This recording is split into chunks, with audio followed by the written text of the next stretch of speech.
Audio Jungle.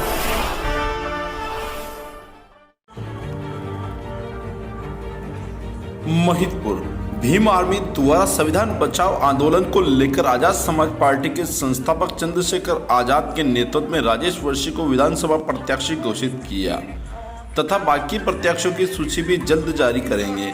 Azad Samaj party के संस्थापक चंद्रशेखर आजाद ने बीजेपी को आड़े हाथ लेते हुए कहा कि इस मनुवादी सरकार को हटाना है। ये सरकार समाज विरोधी है और इस सरकार की कथनी और करनी में अंतर है। सरकार दलित विरोधी है, इस सरकार को हटाना है। बीजेपी सरकार बाबा साहेब अम्बेडकर के बनाए संविधान को खत्म कर रही है।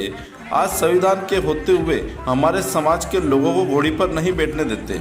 ऐसी अनेकों घटनाएं हमारे समाज में घट रही है। ऐसी गूंगी बहरी सरकार को जड़ से उखाड़ फेंकना है। आने वाले विधानसभा चुनाव में हमारे प्रत्याशी राजेश वर्षी को चुनाव चिन्ह केटली पर बटन दबाकर इस गूंगी बहरी सरकार को उखाड़ फेंकना है। आयोजन में भीम आर्मी संस्थापक चंद्रशेखर आजाद के नेतृत्व में हजारों की संख्या में आजाद समाज पार्टी के कार्यकर्ता उपस्थित रहे। द स्टेट न्यूज के लिए महिदपुर से दिनेश राठौर की ब्यूरो रिपोर्ट।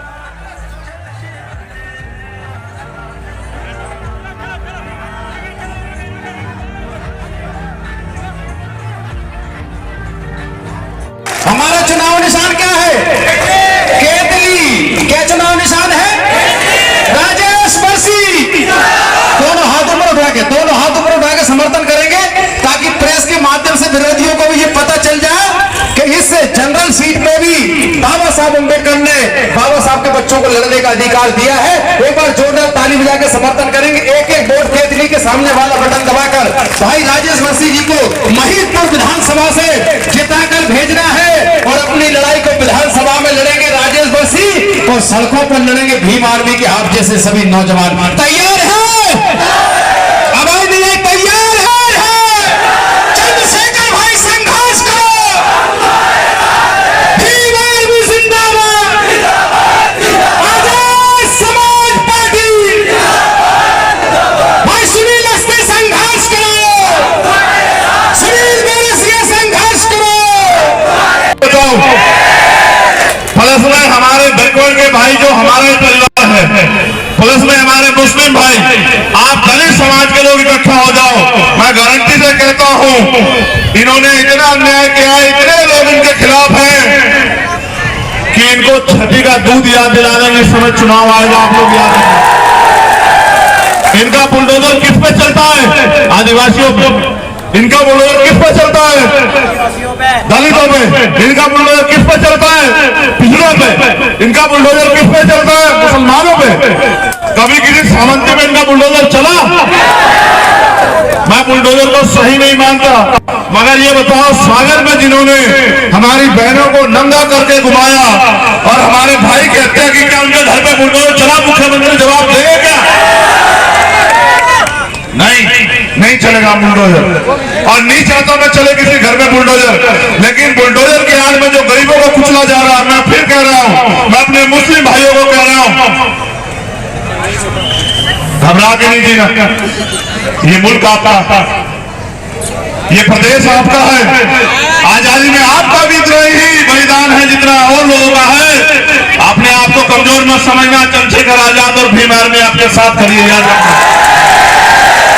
मैं आपसे भी सबसे कहना चाहता हूं, मोदी जी ने जितने भी कार्य किए उन कार्यों का आकलन करके हम उनके बारे में कह सकते हैं। चाहे वो नोटबंदी हो, चाहे वो जीएसटी हो, चाहे वो और तमाम तरह की चीजें हो, उन्होंने झूठ बोलने के सिवा कुछ नहीं किया। मैं तो कह रहा हूँ हम महिला आरक्षण के सबसे बड़े समर्थक हैं। क्योंकि डॉक्टर बाबा साहब अम्बेडकर को मानने वाले लोग, जिन्होंने, जो बाबा साहब ये कहते हैं कि मैं किसी भी देश की तरक्की उस देश में रहने वाली महिला की तरक्की से मापता हूँ, हम उनके फॉलोवर हैं। हम तो महिला आरक्षण पे बिल्कुल साथ है। हम तो चाहते हैं महिला सशक्त हो, महिला सुरक्षित भी हो। लेकिन आप ये बताओ, जो वंचित वर्ग की महिलाएं, उनका क्या होगा? हमने ये मांग की है कि सिर्फ विधानसभा, सिर्फ लोकसभा विधानसभा में क्यों, राज्यसभा, विधान परिषद, मंत्रिमंडल, तमाम जगह पे महिलाओं को आरक्षण दिया जाए।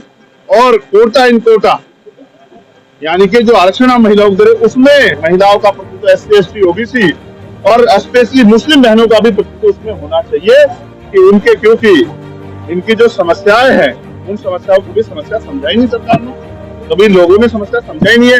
ये लोग पीड़ित हैं कास्ट एक्सोसिएशन से, धार्मिक अत्याचार से और तमाम तरह की समस्याओं से, सशक्तिकरण से, रोजगार से। जब इनके बीच के प्रतिनिधि हमारी बहनें जाएंगी तो इनकी समस्या पर बोलेंगी, सदन में जाकर आवाज उठाएंगी तो शायद इनके लिए तो हल निकल जाए, वरना पहले से भी महिला पक्ष तो वहां कुछ है, लेकिन इनकी समस्याओं बात नहीं। इसलिए इन वर्गों की महिलाओं को, स्पेशली पिछड़े वर्ग की महिलाओं को, आदिवासी महिलाओं को, मुस्लिम समाज की महिलाओं को, बौद्ध समाज की महिलाओं को, ईसाई समाज की महिलाओं को, सिख समाज की महिलाओं को भी सदन में जाने की हिस्सेदारी मिलनी चाहिए। हमने ये मांग सरकार से रखी। में तो ये चल रहा है कि गरीब और गरीब हो रहा है, अमीर और अमीर हो रहा है। मार्केट में ये चल रहा है, सरकार को ये भी नहीं पता कि वन नेशन वन इलेक्शन की बात करने वाली सरकार को कि क्या ये अभी तत्कालिक में संभव है, ये भी नहीं पता। आज हमारी पहली सूची जारी की जा रही। आज हम लोग 6 बजे के लगभग अपनी पहली सूची जारी करेंगे। लगातार हम लोग अपनी सूची जारी करते रहेंगे। हमें अपने दम पे चुनाव लड़ना है, क्योंकि हमने ये महसूस किया कि आज के जो हालात हैं तमाम राजनीतिक दलों के यहाँ रहते हुए, और जिनकी बात आप कर रहे हैं कि अगर हमारे लोगों ने पिछली बार भारतीय जनता पार्टी को रोकने के लिए कांग्रेस को वोट दिया, लेकिन आपने देखा कांग्रेस अपनी सरकार खुद ही नहीं बचा पाई। उनके लोगों के अंदर वो ईमानदारी और समर्पण है ही नहीं जिन लोगों के प्रति इनसे वोट लेते हैं। उसका परिणाम क्या हुआ?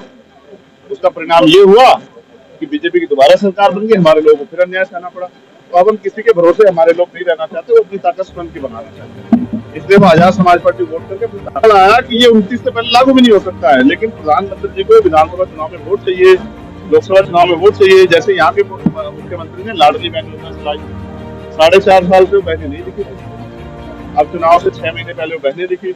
और मैं पूछना चाहता हूँ मुख्यमंत्री जी को, 1250 रुपए में तो आपका चूल्हा भी नहीं, गैस भी पूरा नहीं हो रहा है, तो राशन कहाँ से आएगा? और 4-6 महीने राशन भी दे दोगे, चुनाव के बाद इनसे टैक्स बढ़ा के फिर इनके खून भी लूटने काम करोगे, छीनने काम करोगे, खून से खाल से खींचने काम करोगे। ये अब चलेगा नहीं। पहले क्या होता था कि वोट को खरीदने के लिए पैसे का प्रयोग चुपचाप किया जाता रात के अंधेरे में।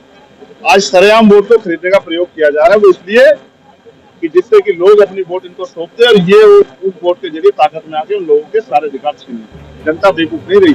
मैंने लोगों से कहा इनका पैसा भी ले लो, ये और पैसा दे रहे हैं वो भी ले लो, भीम आर्मी आपके साथ खड़ी है, कोई आपसे पैसा वापस नहीं मांगेगा, जब मांगेगा उसका हिसाब कर लेंगे। बाकी आप लोग वोट आजाद समाज पार्टी